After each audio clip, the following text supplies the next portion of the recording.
Hello and welcome to News Central Television with me, Blessings Musugu. The top stories at this hour. 2 children reportedly killed in Gombe stampede during Eid celebration. Despite President Bola Tinubu's intervention, Mudashiru Obasa pursues suit against Meranda lawmakers. Streets empty, shops closed as Zimbabweans protest President Emmerson Mnangagwa's government policies. We've got the details in a moment. We begin in Rivers State, where former Rivers State lawmaker Ehie has denied involvement in the burning of a state assembly complex in October 2023 and has initiated a criminal libel suit against ex-head of service George Nweke over the allegation. Nweke claimed that Governor Fubara and Ehie masterminded the fire, but Ehie dismissed the accusation as false. He stated that, like everyone else, he woke up on October 30th, 2023 to news of the incident. Meanwhile, Ehie called for an investigation into Speaker Martins Amiwuli, alleging that the fire began shortly after security officials allowed his convoy into the complex. He maintained that Nweke must provide evidence to substantiate his claims in court. Now, former Oyo State Governor Rashidi Ladoja has described President Bola Tinubu's emergency rule in Rivers State as a wise decision that has restored relative peace. Tinubu declared emergency rule in March 18, 2025, suspending Governor Simealai Fubara and state lawmakers loyal to ex-Governor Nyesom Wike amid a protracted political crisis. He appointed a sole administrator to govern the state. The move has sparked controversy, with critics arguing it breaches the constitution. However, speaking after Eid-el-Fitr prayers in Ibadan, Ladoja has defended the decision, saying it was necessary to restore stability. He has urged Fubara and Wike to resolve their differences, noting that ongoing legal challenges, including those at the Supreme Court, will determine the final outcome of the crisis. We're still staying in Rivers State. Governor Simealai Fubara's aide, Jerry Omosegwonya, has said that Nyesom Wike has not revealed the cause of their political conflict. Now, the rift, which began in late 2023, has led to President Bola Tinubu imposing emergency rule in Rivers State on the 18th of March, suspending Fubara and state lawmakers. Now, former Transport Minister Rotimi Amechi has suggested that the dispute is over money sharing, but Omosegwonya has dismissed this as personal opinion, stating that Wike has not clarified his grievances. The conflict remains unresolved, with neither Wike nor Fubara providing clear reasons. Wike's media aide, Liri Olayinka, has declined to comment, leaving the true cause of the political crisis uncertain. We're still staying in Rivers State. Farmers in Oyibo local government area of the state have lamented the encroachment and destruction of their farms by suspected herdsmen, rendering their farmlands increasingly inaccessible due to recurring attacks. Now, while calling on the federal government to intervene, they warned that Nigeria's food crisis will continue to deteriorate unless farmers are protected from attacks. News Central's correspondent Biola Festus was at the farm to speak to the farmers. Each till of the soil and each seed planted is back-breaking work, with every step marked by the drop of a sweat.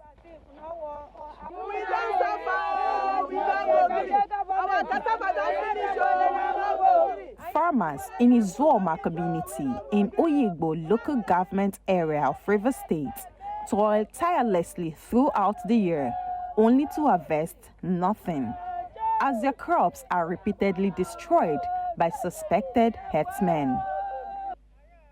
According to them, armed herdsmen have found their farmlands suitable for grazing and their crops food for the cattle. Now God go save us, so we dey pray, we dey beg government, make them come, come rescue us, help us for food and herdsmen, They not agree us to rest, they not agree us to eat. When we don't farm like this, keep them go come chop. Then when we talk, then go use gun, they pursue us. Then go tell us say that the country na their own, the land say na their land. So they carry the nama buruburu, more than thousands of it. So they meet me by unexpected in the farm there. I know even I just they look whether na bush them they carry them come, they come pursue the nama, they come surround me there. So I carry only my phone. carry my clothes. I run away.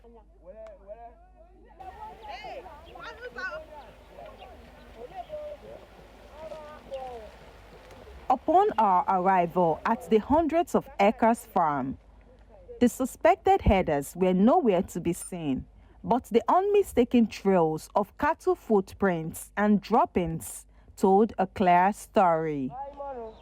Meanwhile, harvest came early, not because the fields were ready, but for the fears that the produce would be devoured by cows. Now, madam, finish me, oh, there's a man no chop. I mean, this is a woman be comfortable. Now, when I come, I go to you. I forgot to tell you, I go to another person. This is thing I don't come out in one for center. How can woman be come out this cassava like this? Leave her like this, come out. Come out, oh yeah, finish here, they go that side. Oh, Jesus. Only God now go save us from this situation like this. What's me, I go chop with my children, now they talk. In Nigeria, open grazing prohibition laws are enacted at the state level, granting individual states the autonomy to either permit or ban open grazing within their territories. In Rivers State, the anti-open grazing law was enacted in 2021, clearly stating that open grazing is not allowed anywhere within the state. Nevertheless, the farmers say these egregious acts are committed with impunity. If you are not agree, make we talk to them. If you still, the one we talk to them, and they should go on that Tuesday. I think maybe they don't shoot us, finish. I don't know, say I go still there alive in the land of the living. I go save me. Mr. President, help us, so may we feed our children. Nigeria hard. They say make we farm. Now we don't enter farm. Fulani Herdsmen no gree make we bring out our cassava, our crops.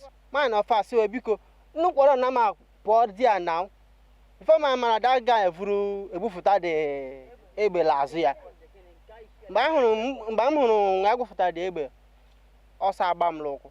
Ya bam ebe pa. In the last 2 years, these farmers have not had harvest commensurate to what they have sown. Furthermore, their men have become vulnerable to violent attacks, while the women have been subjected to physical assaults. As a result, women have been forced to wear multiple layers of clothing to the farm, despite Nigeria's never wintry climate. You will be woman. See as I did now, wear trousers, wear tights, I wear other ones inside. Because if they see you only inside bush, then go rape you. Now see what they happen inside bush now. So now make if we they go, we they keep ourselves well. He go dead normally and he go dead inside bush. Make any Fulani or any mumu come near you. Now make women now with their vest. Witnessing our parents' struggles, this teenage aspiring farmer is beginning to question the future of agriculture in Nigeria. I love farming because I normally help my mom in farming. These things now these people are doing, me myself, I don't know what to do because I said in future I want to be a farmer, like I want to invest in farming, but because of this thing now they are doing, I don't know what else to do. Izuoma farmers typically sell their produce at the Oyigbo main market, one of the most affordable markets in Rivers State. However, recent attacks on farmers have made prices soar. I buy farm this year, 30,000. Then I cut the farm, 25,000, one plot. Then digging, the people where they dig them 35,000. I buy okra, 1 cup of okra is 10,000. Then stand, I don't buy almost 40,000 naira stand. As other, if I stand up and I go see, say I no get leg.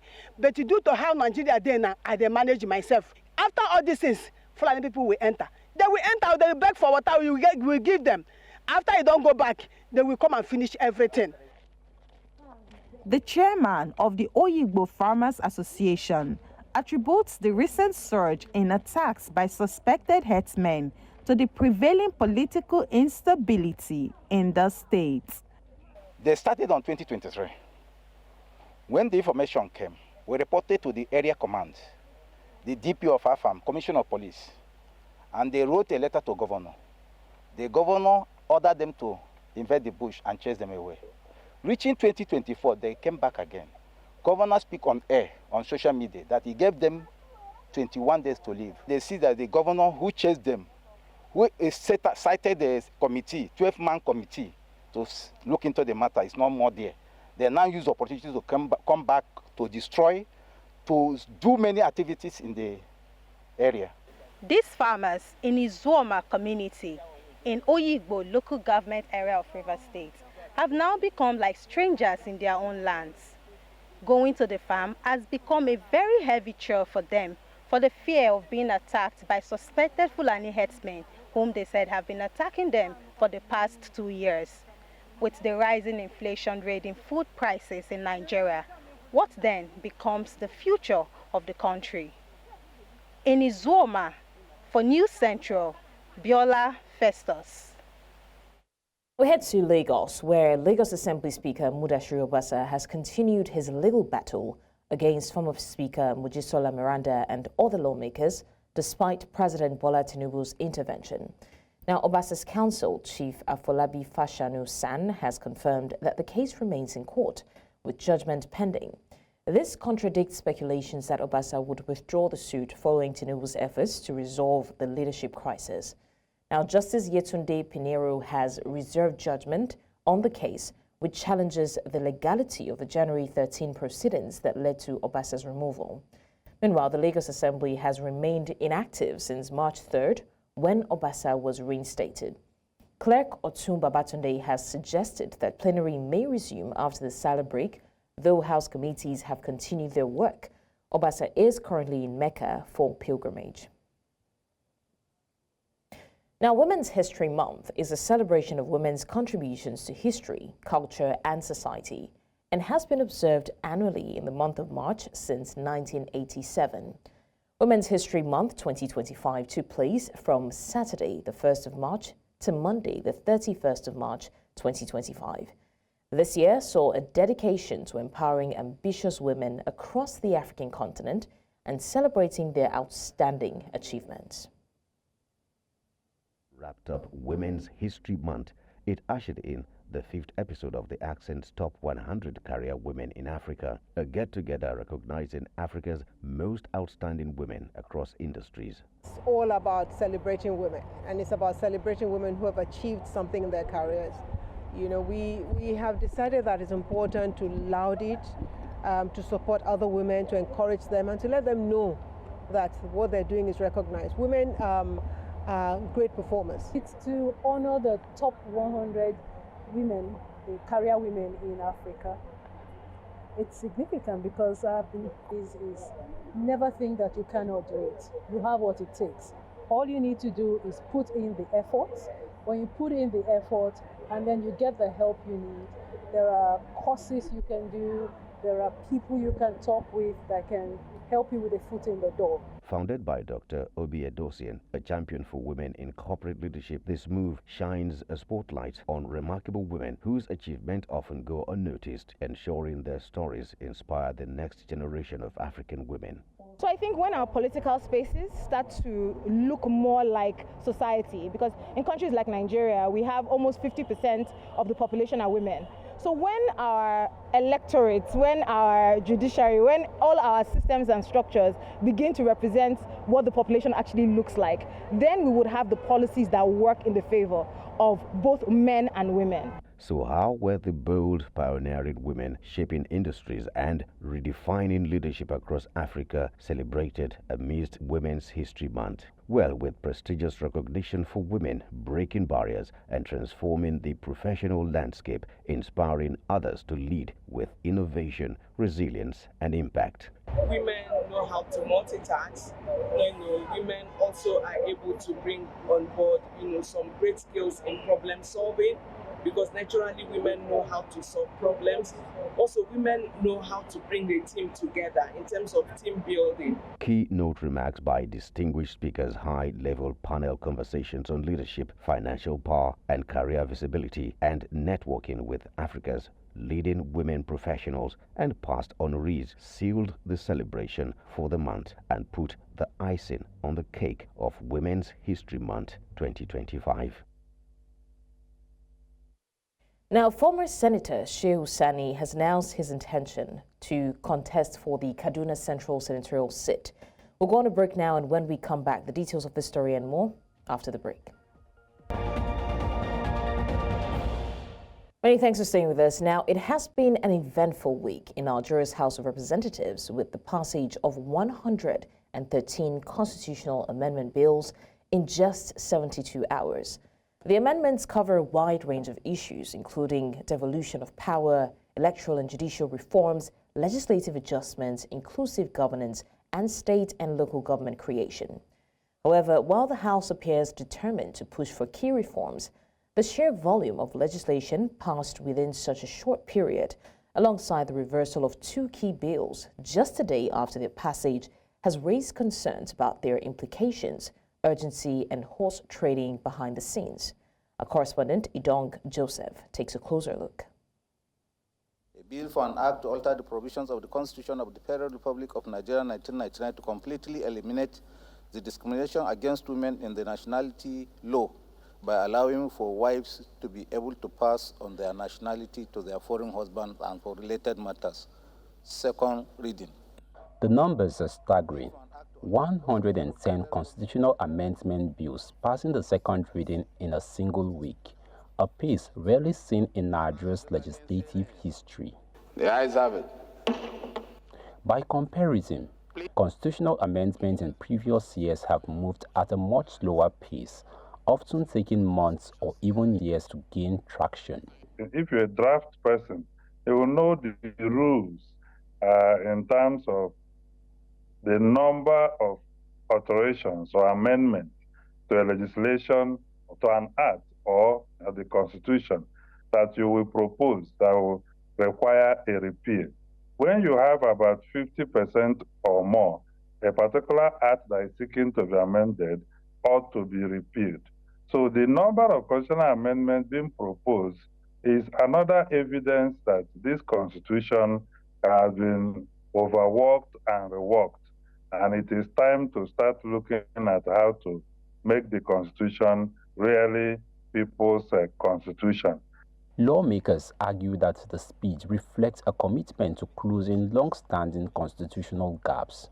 But some analysts worry that due diligence and thorough deliberation may have taken a backseat to expediency. Even members of the National Assembly who are in the opposition have appeared to be captured already. You know, the reality is that 3 days for 110 amendments, that is shocking. The committee led by the Deputy Speaker had done an extensive job, extensive consultation, several workshops and seminars and meetings. That is the only aspect that will make people like us who are professionals in that space admit that an assembly can pass 100 and something bills in just a week. One of the most controversial developments came when the House rescinded two key bills just a day after their passage. One seeking to remove constitutional immunity for the vice presidents, governors and their deputies, and another proposing death penalty for certain crimes.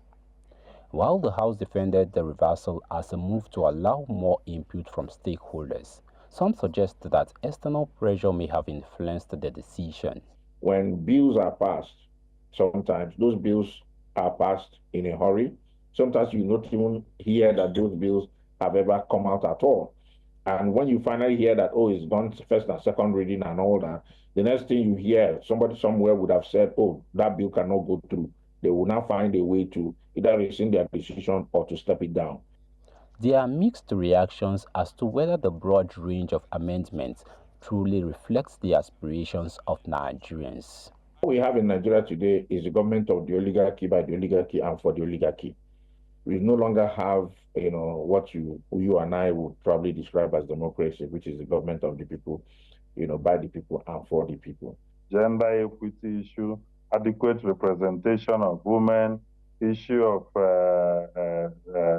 citizenship for spouses of, Nigerian women, and the inheritance, a lot of things reflect, With 110 bills now at the committee stage, policy analysts fear that many may face significant hurdles that could prevent them from advancing to the next phase of the constitution review process. The existential hurdle has been that the state assemblies will not give two thought on critical things that seem to alter the structure of governance or relationship. As the House of Representatives prepares to consider more amendments to the nation's constitution, observers say the event of this week could shape future debates on legislative independence, executive influence, and the transparency of Nigeria's lawmaking process. In Abuja for News Central, Idong Joseph. Election stakeholders in Nigeria have expressed worry over what it described as poor election management in the 2024 Edo and Ondo states governorship polls. This was as they presented findings on ballot integrity, highlighting several inconsistencies, including discrepancies in election data released by Nigeria's electoral body. The call on INEC to address these shortcomings as it prepares for the upcoming Anambra State governorship election. That inconsistency need to be worked on. For instance, Edo election have different figures for a registered voter. So the one released before the election, the one collated, and another one different on IREF. The management of the result itself, in terms of the margin of lead, that was what was really a mess. When you look at what we have in Edo, because you see that at the end of the day, what was actually on IREF was totally different. The flaws are inevitable. The flaws are the only thing that is that people should be vigilant, and if they notice them, let them bring them out. Let them be litigated. Now, former Senator Shehu Sani has announced his intention to contest for the Kaduna Central senatorial seat in the 2027 general elections. Speaking at his residence on Sunday during his Eid-el-Fitr message, Sani stated that his candidacy depends on political conditions, but he is prepared to run if the circumstances are favorable. He has emphasized that his priority remains the re-election of Governor Obasa, pledging full support despite expected challenges. Sani also urged Muslims to pray for Nigeria's peace and unity while condemning the recent killing of hunters in Edo State. A calling for justice, he stressed that national security and fundamental human rights must be upheld to preserve democracy and stability.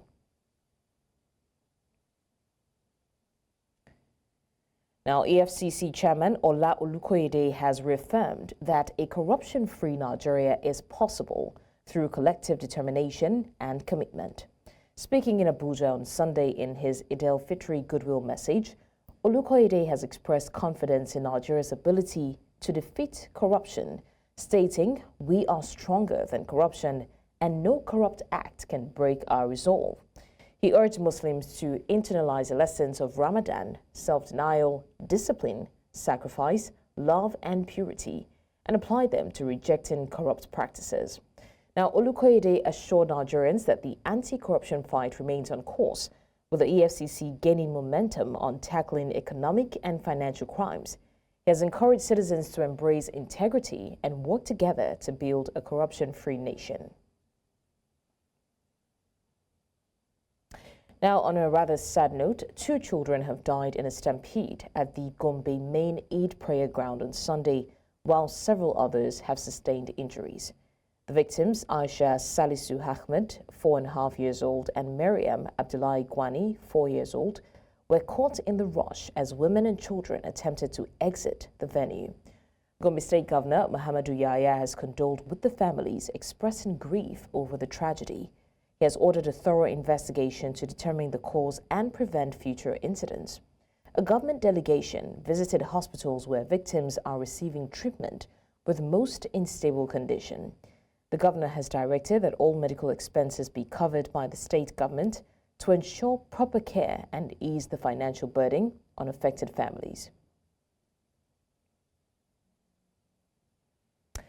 Now, still in the mood of Eid-el-Fitr, Muslims continue to gather at various Eid prayer grounds to offer prayers of thanksgiving for the completion of the Ramadan fasting. Our reporter, Igbalani Omoni, earlier joined us live from the Morikas Mosque, Lagos, where the Eid prayers were underway. Muslims are gathered here to observe the prayers.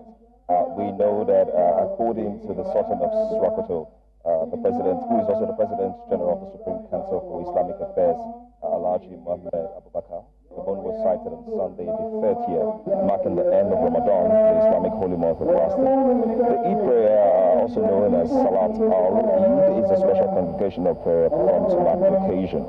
It's time for Muslims to come together, give thanks, and celebrate the completion of the Ramadan.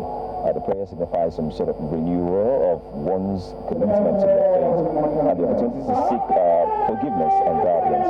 It's also a time for family, friends, and community to come together to strengthen bonds.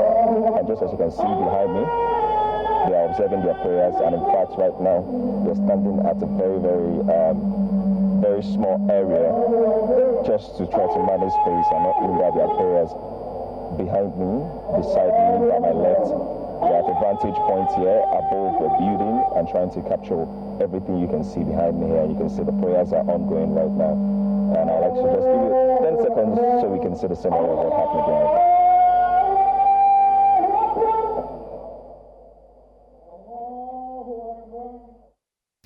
Now in Katsina State, there were spectacular cultural displays at the famous Sallah. Our correspondent Jamil Mabai took us into the heart of these twin celebrations where faith meets Katsina's centuries-old tradition.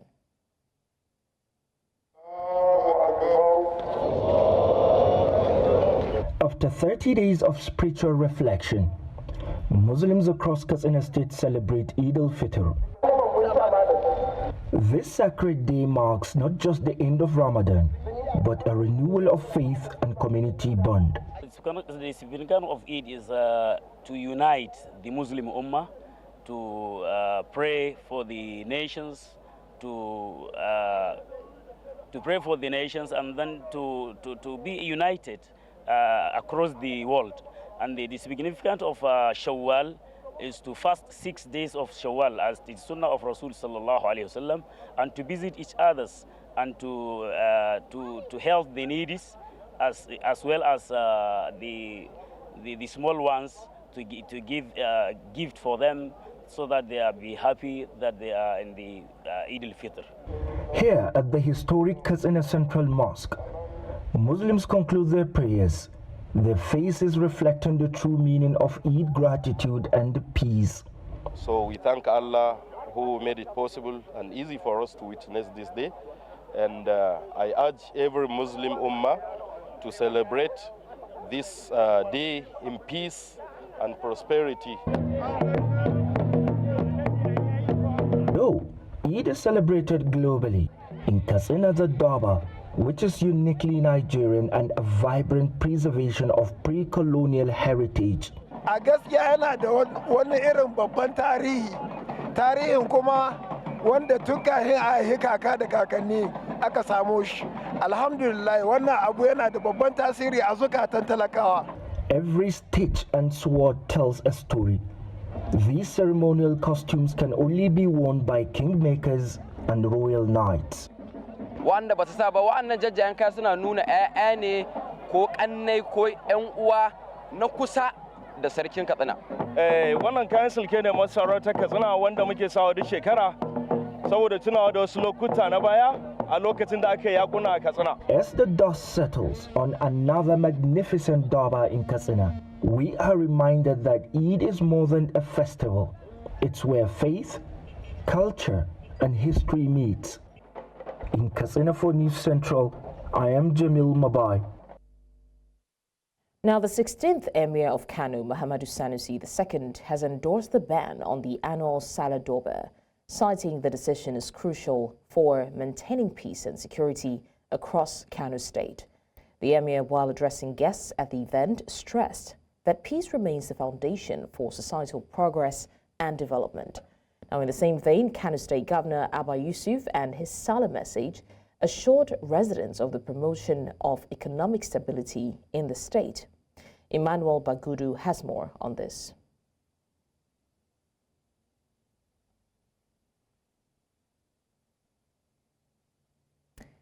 All right, in the meantime, the Kano state government has assured citizens of the state that it will leave no stone unturned in its quest to secure justice for the victims and citizens of the state murdered in Uromi, Edo State. The victims were labeled as bandits and kidnappers following their apprehension by local vigilantes and were subsequently lynched and set on fire by a mob, with about 16 persons losing their lives. In a statewide Sallah message broadcast, the state governor, Abba Kabir Yusuf, expressed deep sorrow over the tragedy, describing it as unfortunate. Similarly, the Emir Kanu Sanusi Lamido II also called on citizens of Kanu to shelve plans of reprisal attacks for the murder of the suspected hunters. Equally, seize this opportunity to condole with all of us, the citizens of Kano State, over the tragedy that occurred in Edo State, where many of our sons in large number were brutally killed by some miscreants. This government will not leave any stone unturned in fishing out the perpetrators of this heinous crime and bringing them to book. And now coming up on the news, Zimbabweans protest over government failures. We'll tell you more on this after the break. Join us again.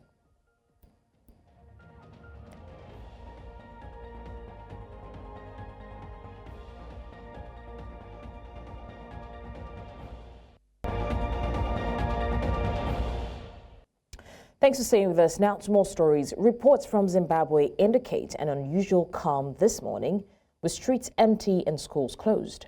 The tension is as Zimbabweans brace themselves for a significant protest against President Emmerson Mnangagwa's government, set to take place today. The protests are fueled by widespread frustration over governance failures and rampant corruption, which many argue have crippled the nation's economy. Now, leading the charge is Blessed Geza, a former ZANU-PF member and war veteran who is rallying citizens to voice their grievances. Earlier on, we were joined by Aaron Gambi, a geopolitical analyst who shared his thoughts. Zimbabwean people have had serious grievances against the government. There has been a lot of concerns about human rights violations and human rights abuses by the current regime. And so the Zimbabweans have been trying to find an avenue to voice out. The Zimbabwean people have been looking for a way that they could express concerns about, the human rights issues in Zimbabwe, but also the economic challenges that the country faces. Right now, Zimbabwe, for the longest time, has been experiencing a lot of hardships, and the economy has not been doing very well.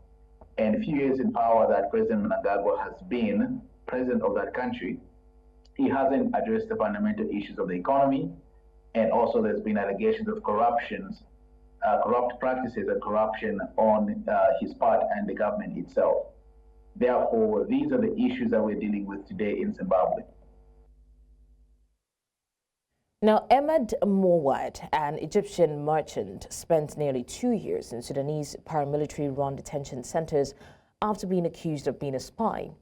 In June 2023, fighters from the Rapid Support Forces, RSF, raided his Khartoum home, taking him and 6 others captive.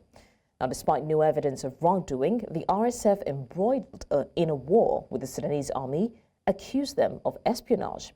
Now, Mawad and his group were blindfolded, crammed into a truck, and transported to a detention facility. As hundreds of thousands fled to Egypt, Mawad stayed behind, bound by debt and the need to protect his business. His story highlights the dangers faced by civilians caught in conflict, where even the innocent are at risk. المهم احنا اول معتقل ده قعدنا فيه 11 شهر من غير بس اهانه وتعذيب ونقل من غرف من زنزانه لزنزانه واطلع فوق انزل تحت إهانة في الأكل، إهانة في الشرب، إهانة لمؤاخذة في دخول الحمام، يعني من كل الإهانات كنا بنشوفها. المهم يعني بصراحة اعتدوا علينا اعتداء يعني غير لائق بالبشر، بالسب والشتم في مصر، في انتم مخابرات، انتم طيارين، انتم ارهابيين، انتم مش عارف يعني مش عايزين اساسا هم ذات نفسهم مش عايزين يرسوا على تهمة لينا. بسبب موت الجنود بره والمواطنين والامراض والمجاعات داخل المعتقلات ادت الى تكوين جثث كتير بره يعني في الشوارع الخارجيه، وكان حتى الجثث اللي داخل المعتقلات كانت بسبب الجوع وبسبب قله العلاج وقله الرعايه الطبيه، فده ادى لانتشار اكثر من 5-6 امراض، منهم مرض الكوليرا ومرض حمى الضنك ومرض الملاريا. والسودان أنا بناشد العالم كله، بناشد حقوق الإنسان وبناشد المجتمع الدولي إن ماليشيا الدعم السريع. Still to come on the news, death toll rises as rescue efforts faces challenges. The details after the break.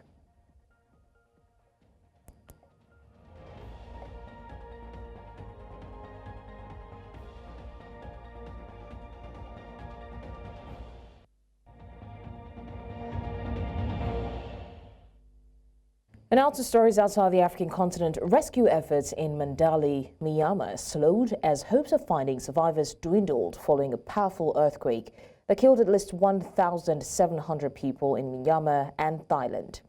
The 7.7 magnitude quake struck on Friday with a 6.7 aftershock, causing widespread destruction, especially in central Myanmar.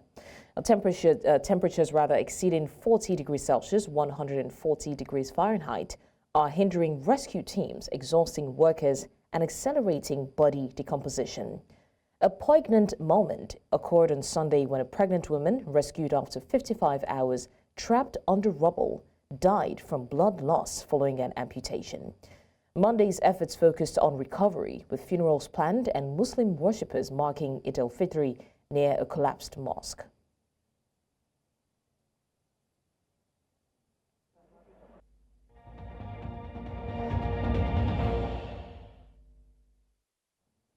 And now to business. The prospect of sustained petrol price reduction in Nigeria appears increasingly unlikely, with reports suggesting a rapid increase to 970 naira per litre following a brief period of lower prices.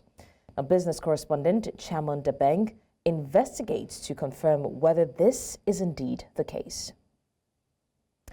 All right, Chairman, thank you so much for joining us. If you can hear me, where are you currently and what is the situation of things? Hi there, good afternoon. So we're currently at Ojota Park. So we came to speak to motorists to see if they've actually had any or noticed any difference in the price of fuel at the moment. So we're going to be joined by a motorist, a gentleman who just chose to go by the name Oladimeji somebody. Please, could you speak to us, sir, and tell us what the current situation is? Have you noticed any price increase in fuel? Yes, I have. Today. All right, so how much was it selling prior to now, let's say about a week ago, versus what is being sold at now? 880. We bought for 880 last week, my friend and I. But while I was in the public transport today, I saw 930. All right, so can you tell us this price hike, how has it affected you and what you do on a daily basis? Oh, let me say directly, it affected me 100% because I deal with logistics, and logistics is about moving from point A to point B to point D to point Z, and you have to be mobile. So I buy fuel when I'm working, I buy fuel when I'm at home, I buy fuel when I'm still having my leisure time. So it has affected me 100% everywhere in my life. All right, so one final question before we let you go. What is, how much do you spend to move your car from Lagos to Akure, and what's your take home at the end of the day? Oh, that's a huge one, but like I said earlier, the fuel price increase has affected my daily incomes and what I don't, my family, everything about me, the fuel increase have affected them. One, like you asked me a question, how much does it take me to go to Akure and I'm coming back to Lagos? Okay, for me to go to Akure from Lagos to Akure, and from Akure back to Lagos without buying any fuel, I need to buy minimum of 70,000 naira fuel. So if I'm buying 70,000 naira fuel minimum and I'm loading 90,000, 91,000 naira without paying for tax, so 70,000 naira from 91,000, that's 21,000 naira. Then you pay their tax at the park, almost 14,000 naira. That you are spending less. You don't want to give anybody money unnecessarily. That's when you spend 14,000 naira inside the park. So 14,000 out of 21,000 naira, that's 7,000 naira. Is it because 70,000 naira I want to drive a Senna to Akure? But unlike before, if I buy 15,000 naira fuel in a Senna car, the tank will fill up. All right, sir, thank you so much. All right, that was Oladimeji, somebody, we'll keep it that simple. So we did go around to different filling stations around the area to find out how much had actually changed. And according to the information that we got, as of 3 days ago, fuel was being sold at 860 naira per litre. But now, as of today, it's now being sold at 930 naira per litre here in Lagos. Thank you so much, Aman, for bringing us the update. And definitely we're going to see how this pans out. Whether or not there's a reduction in sight, we'll find out. Thank you.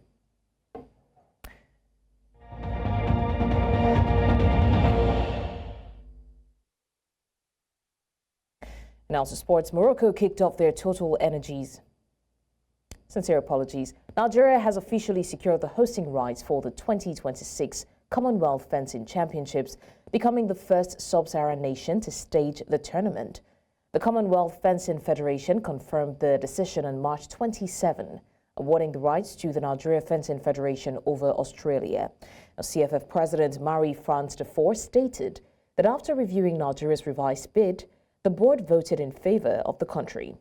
NFF President Adeyinka Samuel described the achievement as a milestone for Nigerian fencing, urging public and private support for the sport. Nigeria previously hosted the 2024 Fencing World Cup, proving its capability. The NFF plans to use upcoming African and World Championships as preparatory events for 2026. Still in sports, Morocco kicked off their Total Energies CAF Under-17 Africa Cup of Nations campaign in style, delivering a dominant 5-0 victory over Uganda in the tournament's opening match on Sunday night in Mohammedia. Now, Morocco wasted no time, scoring twice in the first 10 minutes. Ilyas Belmokhtar struck in the 3rd minute, followed by Driss Ait Sheikh's goal in the 8th minute. A VAR-awarded penalty in the 23rd minute saw Ziad Bahar convert from the spot, and Belmokhtar added his second before halftime, giving Morocco a commanding 4-0 lead.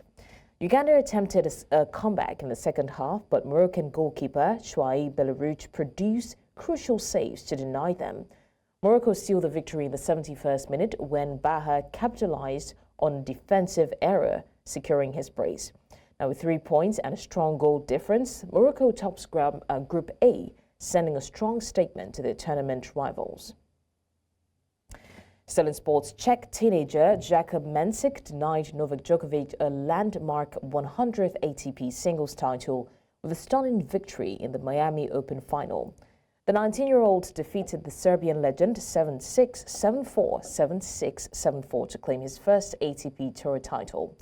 Djokovic, a 24-time Grand Slam champion, was aiming to become only the 3rd man to win 100 singles title, but fell short against the rising star.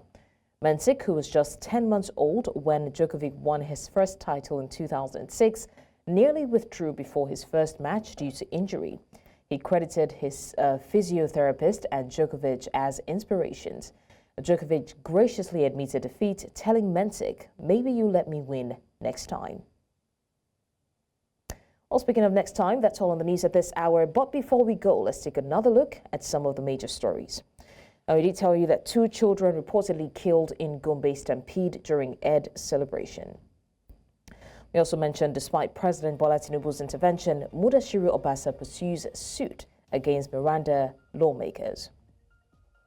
And finally, we mentioned streets empty, shops closed as Zimbabweans protest President Emerson Mnangagwa's government policies. Now remember, you may send your eyewitness report to the WhatsApp number on the screen. Also do well to follow us on social media. We are at News Central Television.